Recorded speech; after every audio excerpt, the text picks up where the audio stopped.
I get it when you're hunting for a new guitar, the temptation to snag a cheap, just-something that looks cool model is massive. You see those budget semi-hollows on YouTube, they look slick, the price tag is tiny, and you think, I'll have fun with this for a few months, then upgrade. Then reality hits. The tremolo wobbles out of tune after a couple of songs, the tone feels thin, and the whole thing ends up gathering dust while you save for a real instrument. So before you make that leap, let's dig into whether the Gretsch LTD Broadkaster Semi-hollowbody in Roundup Orange Stain actually feels like a smarter buy, or if it's just another flashy shortcut. Link is in the description if you want to check the product details on Amazon. I spent a few evenings actually plugging this guitar into a modest home amp, swapping out a couple of strings, and testing it with a range of playing styles from clean jazz voicings to overdriven rock chops. I also skimmed forums, read a handful of owner comments, and compared the Broadkaster against other entry-level semi-hollows. What emerged wasn't a perfect instrument, but a specific set of strengths and compromises that make it a solid choice for certain players, and a potential misstep for others. First off, the Broadkaster's most eye-catching feature is the Roundup orange stain finish. It's more than just a color, it's a brushed, slightly weathered orange that gives the guitar a vintage vibe without looking like a costume piece. On a studio floor or a small gig stage, that finish can actually help you stand out in a sea of black or sunburst bodies. But the visual appeal isn't the only thing that matters. The body is built from Okoume wood, a lighter alternative to traditional maple or mahogany. That means the guitar sits comfortably on a strap for hours, and you'll notice a subtle resonance that adds a bit of air to clean chords. In my test room, the semi-hollow design let the low-end thump through a modest Fender 57 amp, giving a gentle warmth that you'd normally need a larger hollow body to achieve. If you're a gigging player who travels a lot, that lighter weight is a genuine advantage.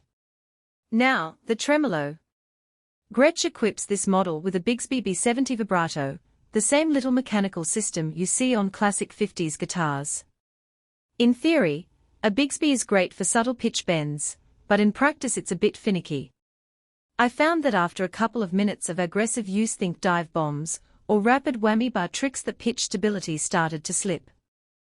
The string tension returned to a slightly flat position, and you'd need to retune before moving on to the next song. That's a typical trade-off with Bigbys, especially on a less expensive bridge housing.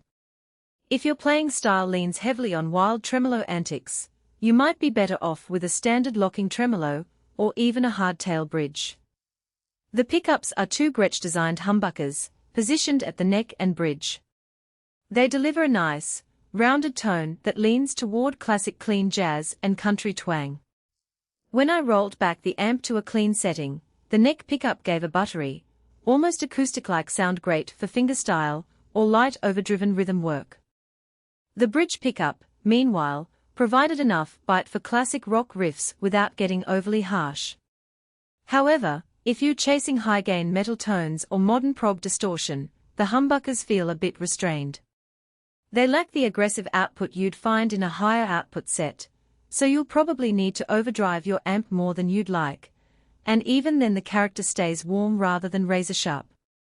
The neck is also made from Okoume, matching the body's lightweight profile. The neck feels smooth, with a comfortable radius that works well for both chordal work and solo lines.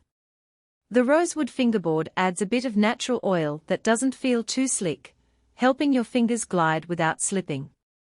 The scale length is the standard 24 inches for Gretsch, so it isn't a huge learning curve for most players. Some owners mention that the neck can feel a tad softer under heavy bending, meaning you might experience a bit of fret buzz if you press down too hard.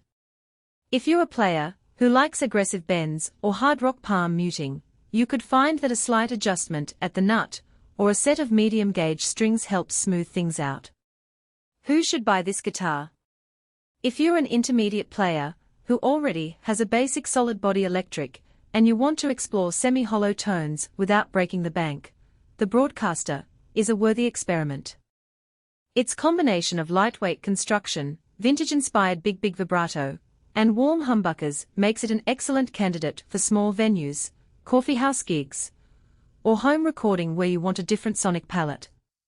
It also appeals to hobbyists who appreciate a unique finish and want a guitar that's more than just a practice amp companion, but they don't need a boutique-priced instrument. Who should skip it? Total beginners who haven't yet decided on a preferred genre might be better off with a solid body guitar that's easier to maintain and less prone to tuning drift.